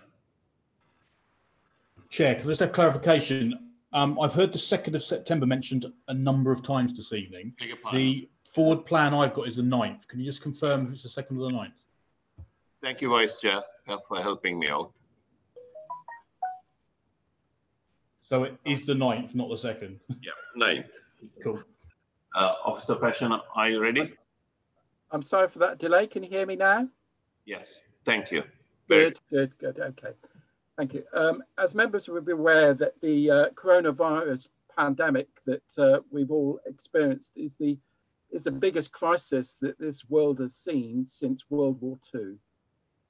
It's involved a huge number of people that have been involved in dealing with this incident. It's an incident that has claimed just in the United Kingdom 43,000 lives as from yesterday. It is a horrendous thing that we've all been experiencing. And I think it's only right and proper that we pay tribute to our frontline medical services who have acted in an actual tremendous way dealing with this crisis for us, the frontline care workers, and also the army of volunteers, particularly through Surrey Heath Prepared, that have helped us through this crisis.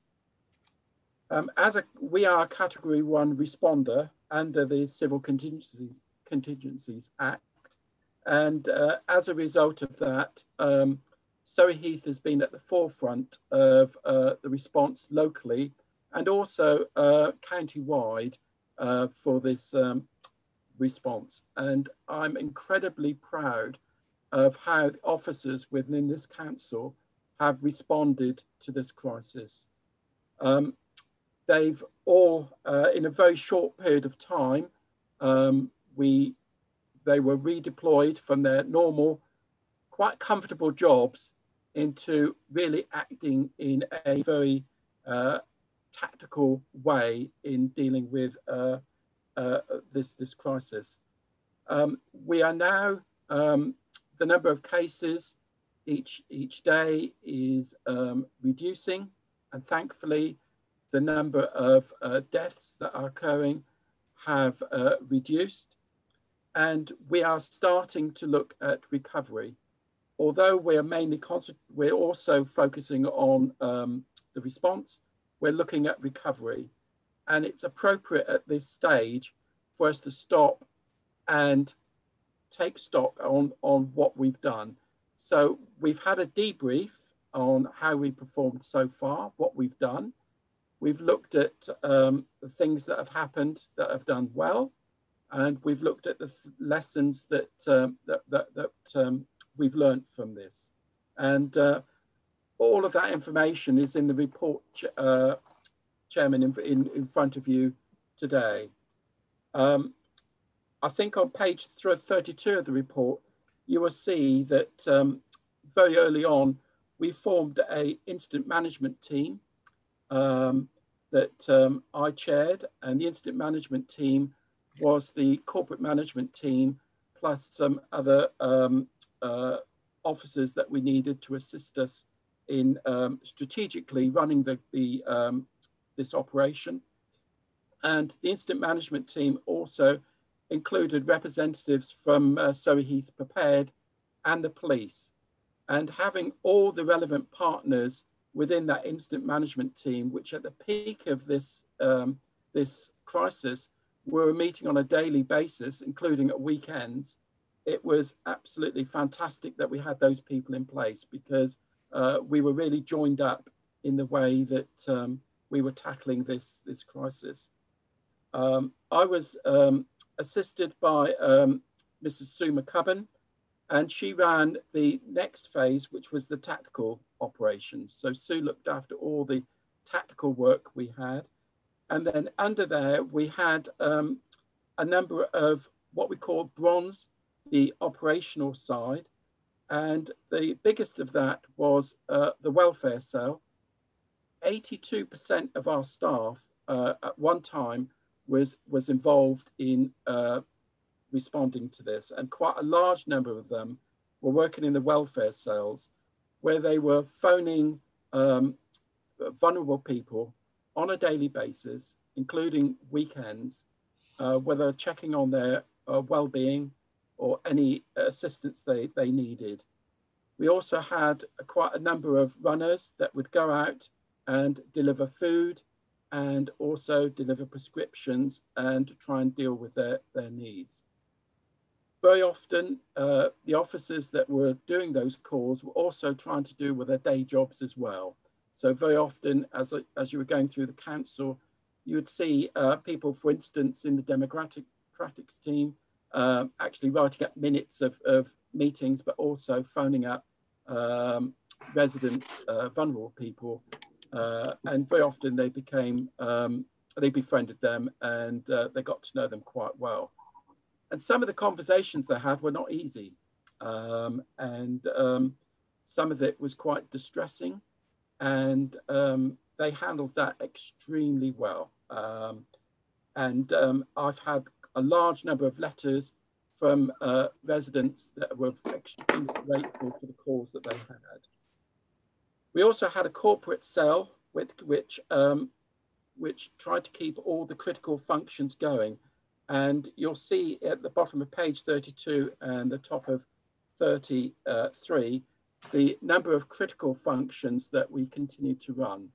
For business continuity, we take all of our services and we break them down into green, amber, and red. With this pandemic, we quickly went down to the red services. We cancelled most services. We had to do that very quickly. We suspended most services, and we just concentrated our efforts on the red services. And the officers that were working in finance, officers working with businesses, the people that worked in my substantive team that I have dealing with waste, picking up, dealing with waste and recycling, continuing with that service throughout this pandemic, when those people were at risk themselves, going out in trucks where they couldn't adopt social distance, did a fantastic job. And the thought of having this pandemic and also having at the same time piles of refuse placed outside people's homes is beyond believing. If that was, that would have been awful if that thing had happened. So they worked tremendously hard in making sure that the refuse service is going. I've had loads of complaints in my time when I've been running the waste service, because that is a service that is delivered to every resident every week, and it could be annoying if your bin's missed. But throughout this crisis, I've had loads of letters from residents thanking the bin men for all the work they've been doing to keep that service going during this period of time. We also had a business cell where we had people dealing with supporting businesses and particularly paying the business support grants. And legislation was changing almost constantly on a daily basis. So suddenly you'd get an announcement in the evening about a new grant that had been brought in, and suddenly officers had to start implementing that and getting it out to people. And we also had an admin cell as well as looking at the council's response, we also worked with the Surrey Local Resilience Forum. So myself and quite a number of officers were also on the forefront in dealing with the county response. And there is a diagram on page 34, which gives you details of this gold, silver and bronze tactical arrangements we've had. So we have an organisation called Applied Resilience that work with us. It was a decision we made a few years ago that rather than employing a professional emergency planner, that we would have employ this Applied Resilience, who is a local authority company that provides service to 5 other authorities within the county. And without their help, it would have been extremely difficult. So they are professionals, they deal with emergency planning and business continuity all the time. And they were great assistance to both ourselves and the county response. And there are some areas of, they did the debrief for us, and you'll see on page 35 some areas of good practice, the staffing, management and welfare response, the willingness of staff to go the extra mile, and the passion, commitment and drive at all levels of the council's response. That was picked up on the debrief. The close relationship between the police and the attendance of Surrey Heath Borough Commander at the incident management team was absolutely fantastic. Because one of the problems we had with the welfare cause is particularly with the data that we got from the health service, particularly with the shielded people, a lot of the information was very much out of date. And we were forever trying to cleanse that information. And if we phoned people and we didn't get a response, then the PCSOs worked very closely with us to go around and knock on doors, and they kept knocking on doors until we got a response. Technology was absolutely fantastic. Our ICT team have been excellent in providing us with the technology which allow us to continue having council meetings to try and get the decision making, continue the governance and the decision making as far as we could in an environment where we actually couldn't meet. We had to keep social distance. So Zooming has become a common practice, and certainly that's going to help us with our green recovery, because I think a number of us probably will not be traveling around the county on meetings in the future, but will be using Zoom. Communications were excellent, because in an incident like this, it's important that staff know exactly what's happening, that you as members know what's happening, and also the residents know what's happening. And our communications and marketing team, led by Kate Novice, has done an absolutely fantastic job keeping everybody up to date with what was going on. The battle rhythm that we have, now the battle rhythm sounds quite a military term, but it's the frequency by which we had meetings worked extremely well. So during the peak of this outbreak, we were having meetings on every day of the week. So I would have a meeting with the county at the strategic coordinating group at 1 p.m. and at 2 p.m.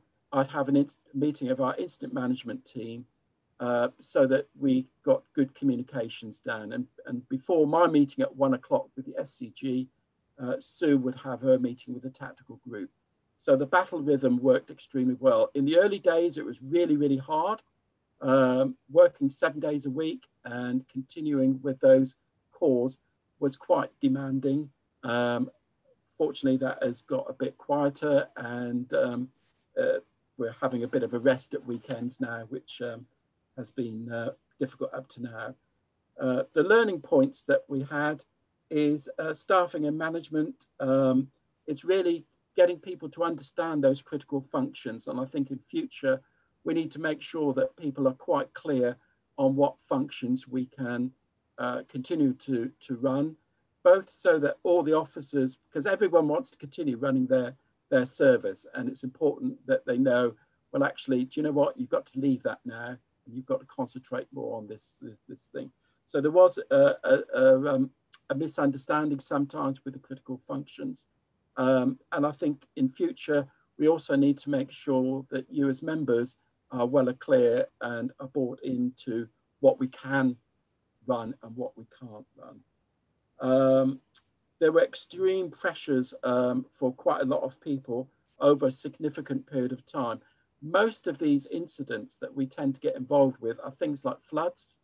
You get a fire and you're dealing with that for a short period of time, but it's extreme pressure over those short periods of time. This is the first incident that I've been involved with, which has been so prolonged. And these enduring things like we're dealing with now can have quite an impact on people's health and well-being. And we just need to bear that in mind in future. The welfare response, as I said, we did have difficulties with some of the information that we were getting, the accuracy of the data, but that has greatly improved now. And if we go into a second wave, which we may well have to, we end up being in a second wave, we'll be in a much better position with those, with that information. Emergency response training, I think we have pretty good training, but I think in the future, we'd like to do a lot more training with yourselves as members. And also we would like to involve a lot of the volunteers that we've had through the So Heath Prepared, and also training for ourselves in these more enduring situations. We are now, as I say, moving into recovery. We're still very much in a response phase, but we are gradually moving to recovery.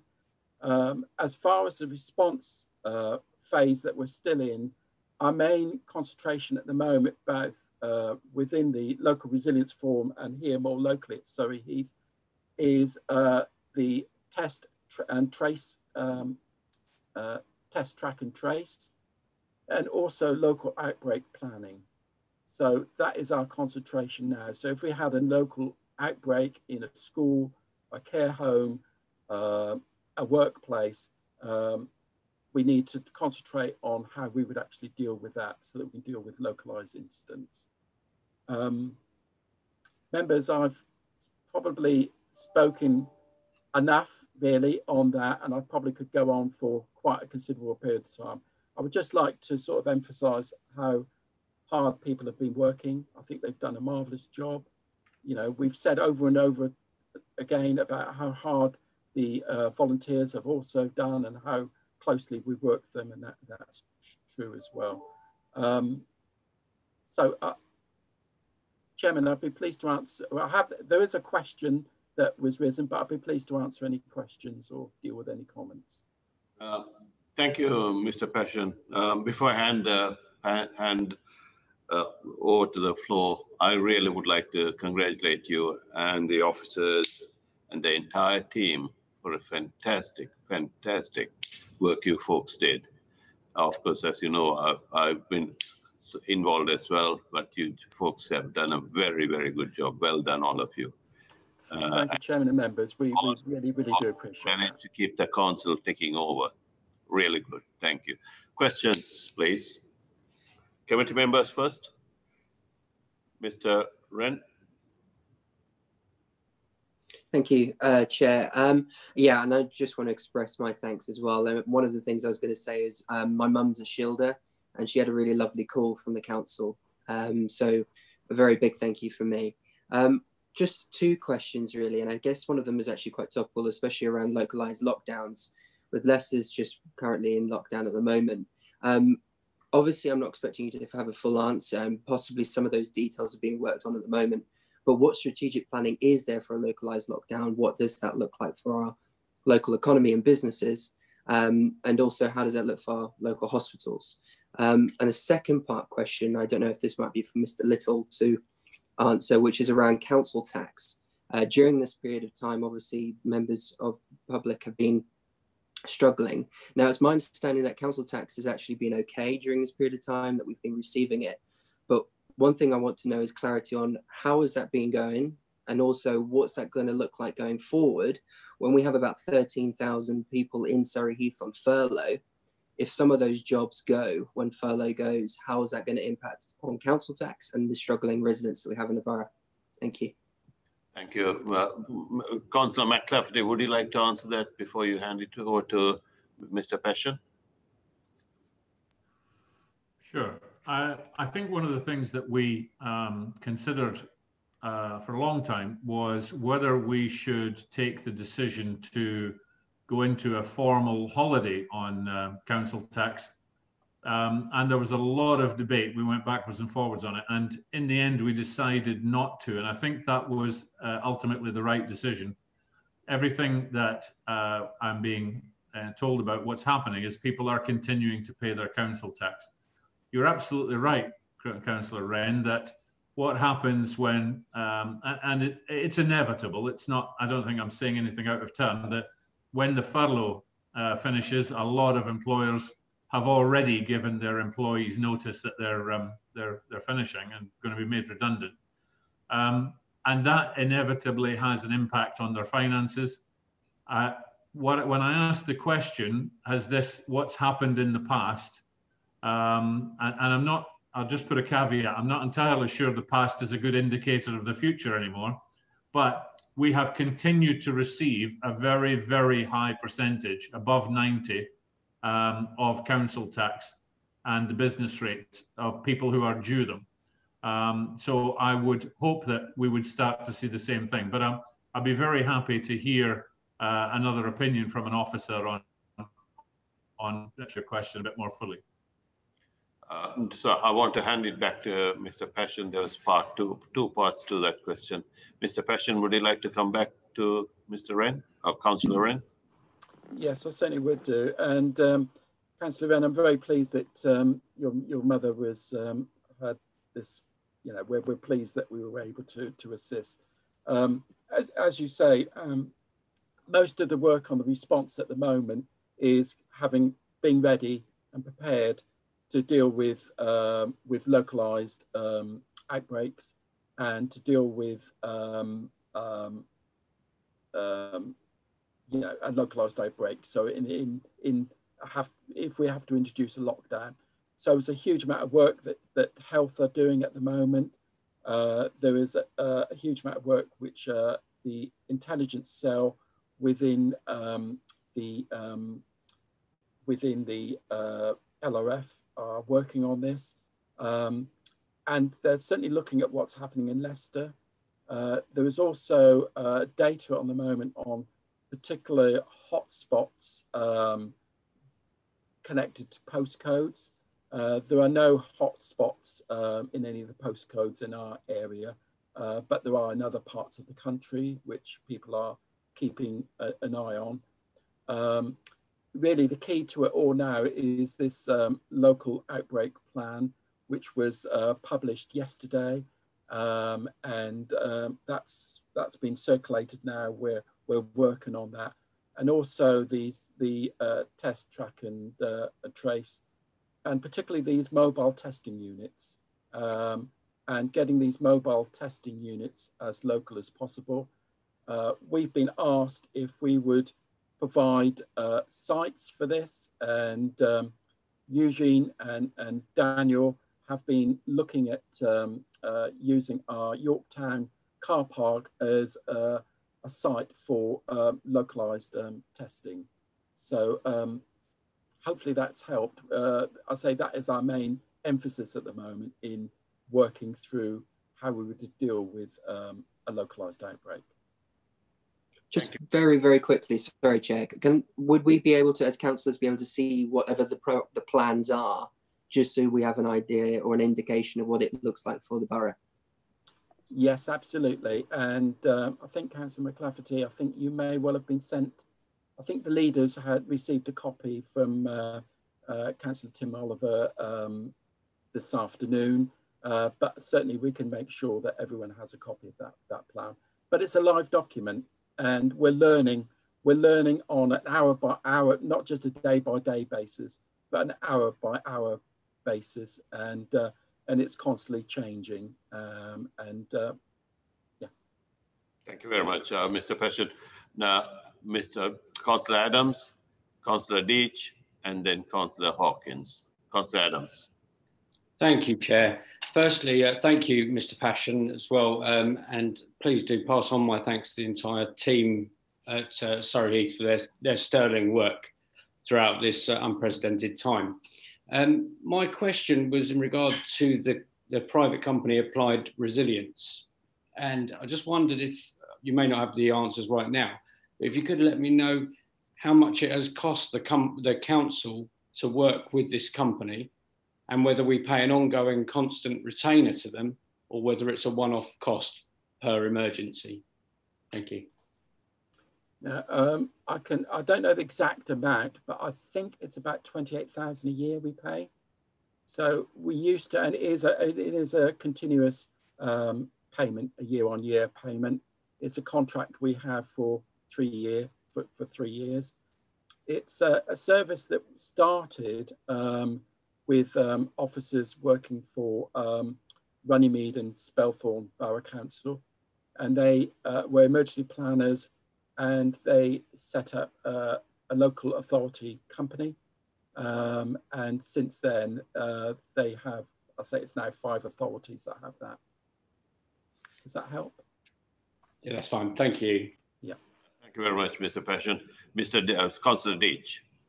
Yeah, thank you very much. And if I can just echo some of the comments that have been made by colleagues this evening about the amazing work that your officers have done throughout this crisis.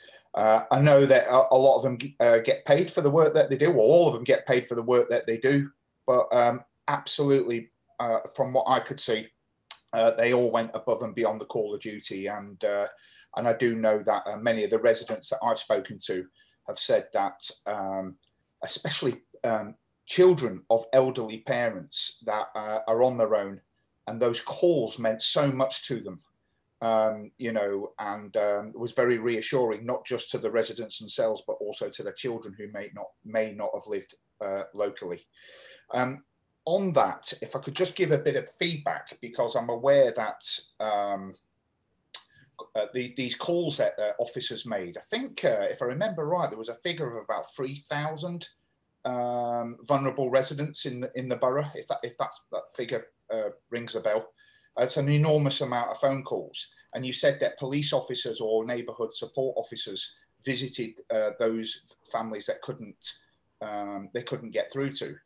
I think one of the lessons that we could learn from this actually is that with the technology is to make sure that when the council rings a number, that the council's number is not withheld. And that is possible through the technology, because what was happening is a lot of residents like me have this a suppression technology on their phones, which means that if a number is withheld, it just doesn't get through. And that was a lot of feedback that I got from residents that when they told me that you know, they'd not received any calls, and that was when we bottomed it out. That's what was down to. Finally, I'd just like to ask as well: would we look at or reprioritize our grant funding to some of the volunteer organisations that are going to be picking up where Surrey Heath Prepared left off, to ensure that they are adequately funded? In particular, I'm thinking about the food bank. BSOM did some incredible work throughout this crisis, and some of the other organisations as well. And I'd just like to also say that it was quite inspiring to work with quite a number of my colleagues here from all parties, you know, on the volunteer effort. It was very nice to see everybody coming together and working so closely together, and allowing the officers just to get on and do the really, really difficult work that they did. So thank you very much. Thank you, Councillor D.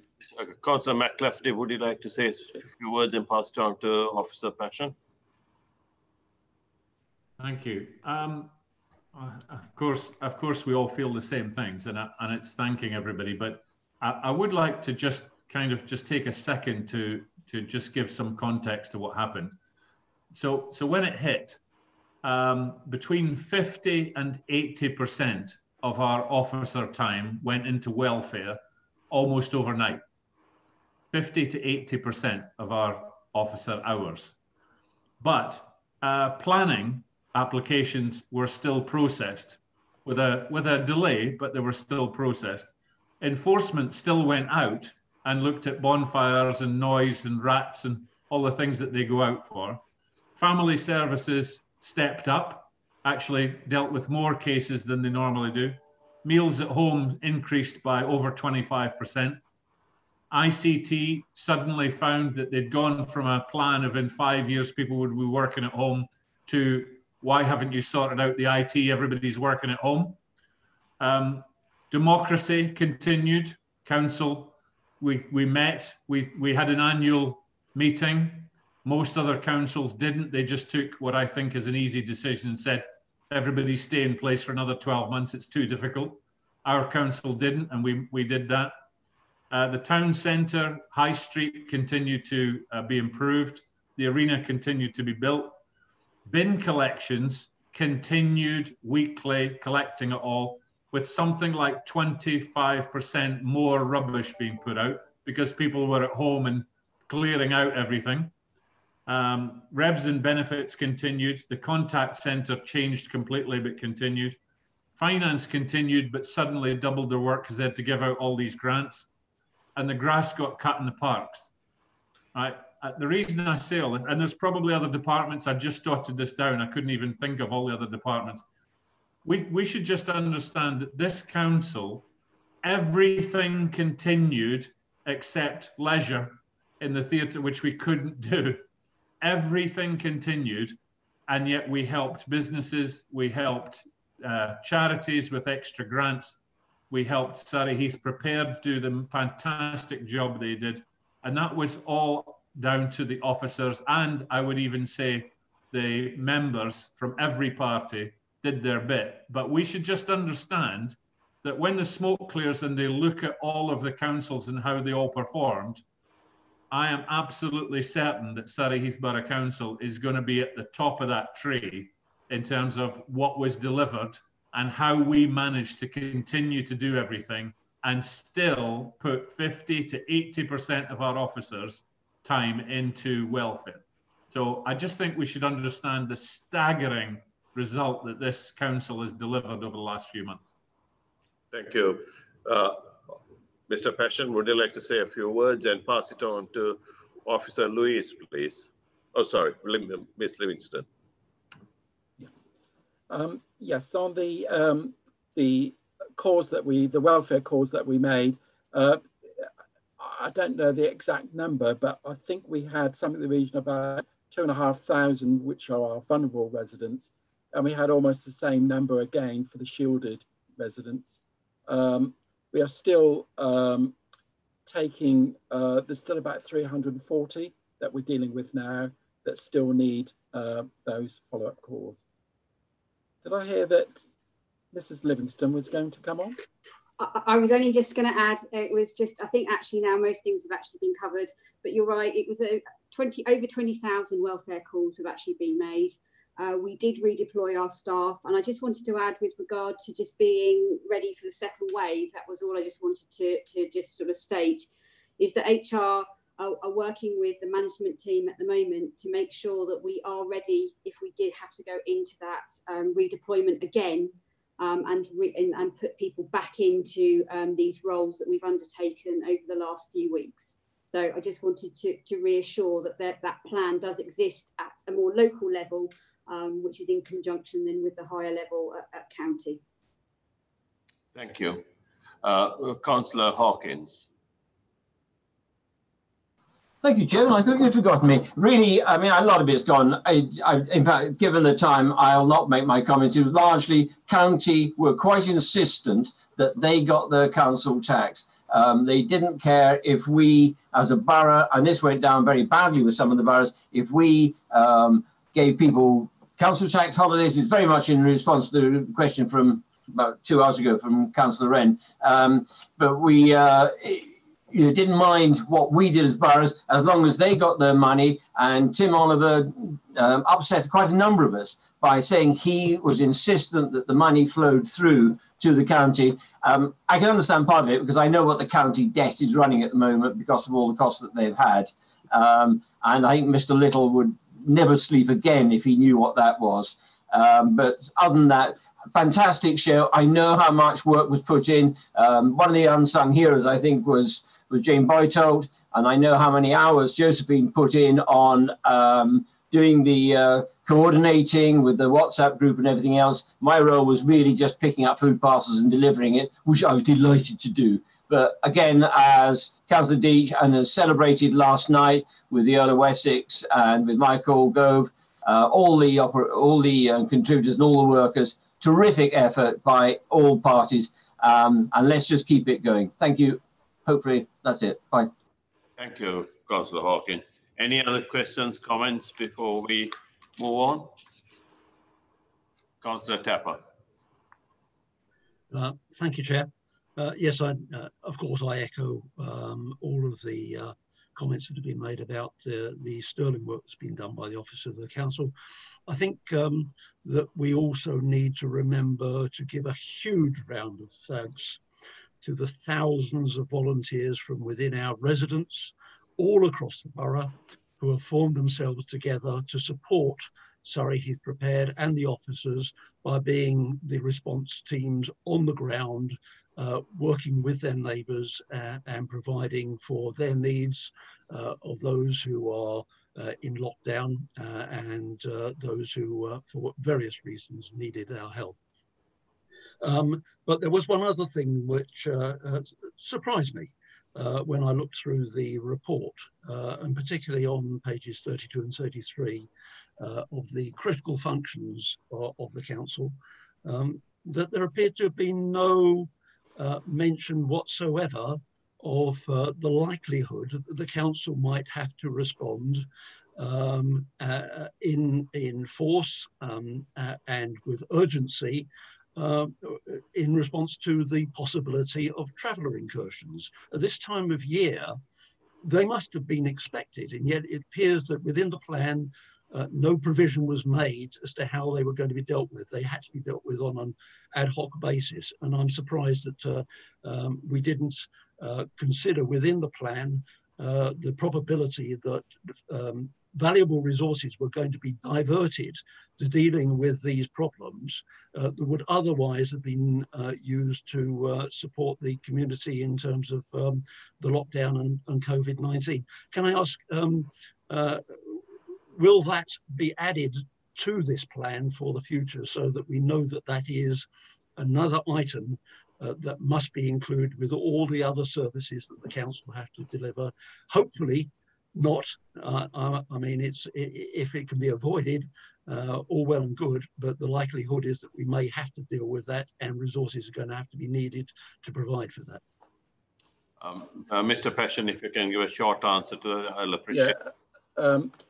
Just to say, Chairman, of course, our corporate, as Councillor McClafferty was saying, our corporate enforcement team were extremely busy and still responding to enforcement issues, and it included also dealing with unauthorised traveller incursion. And members may be aware that in another part of the borough there was quite a large traveller incursion in a park in Lightwater at probably round about the peak of this when we were really into big lockdown, and a corporate enforcement team and myself visited. They visited on a daily basis with the police, and I also visited the site, and I know that some of my other colleagues in CMT have as well. So we did still respond to that. Whether that's in the list of critical functions, I don't know. You probably spotted it wasn't on the list, but what I can say, it was actually dealt with. Thank you very much for that comment, Officer Passion. If there are no questions, I want to wrap this session up. I would like to recommend, oh, sorry, Councillor Bates. I'm so sorry, I've ducked in and out of this one, so apologies if it's been asked. A very quick question, but do we know yet when the offices are likely to be open, the council offices, for members of the public to access? We're in the, that is part of the recovery that we're looking at the moment. And you're looking to see when the contact centre opens. Is that what you were saying? Yeah. So we're carrying out, we've had risk assessments done. We've got work that's been carried out to try to make sure that is safe. The target date we have at the moment is the 13th of July, but that would be on a very low-key phased basis on appointment only, and it would be where we have to deal with where somebody is vulnerable and they need that face-to-face contact. Surprisingly enough, throughout this, there have been lots of escalations through this COVID-19, and one of those is a lot of people have been quite happy to transfer using a digital contact rather than face-to-face contact. So a lot of that has changed quite considerably during this crisis. But 13th of July is our target date, but it'll be on a low-key phased basis. Thank you, Mr. Passion. Let's wrap this session up. I want to recommend that we actually applaud the officers who have done a fantastic job. And does the committee agree with my recommendation that we applaud them? Thank you. Thank you very much. The last item on the agenda for tonight is the work program, which like I said, like Officer Little said, and I mentioned in passing, it's been amended to take into account the next hopefully not long meeting, a detailed meeting. And that's on the, my vice chair said, reminded me it's the 9th of September. So look forward to seeing you there. Are the committee members happy? Yeah. Are all the committee members happy with the revised work program? Show of hands, please. Unanimous. Thank you. Thank you very much. Gentlemen, ladies and gentlemen, I keep starting with gentlemen. My apologies for the ladies, to the ladies. Ladies and gentlemen, thank you so much for attending. The committee members in particular, in order of then the members and the officers who have actually participated today, as this was my first chairing this particular meeting.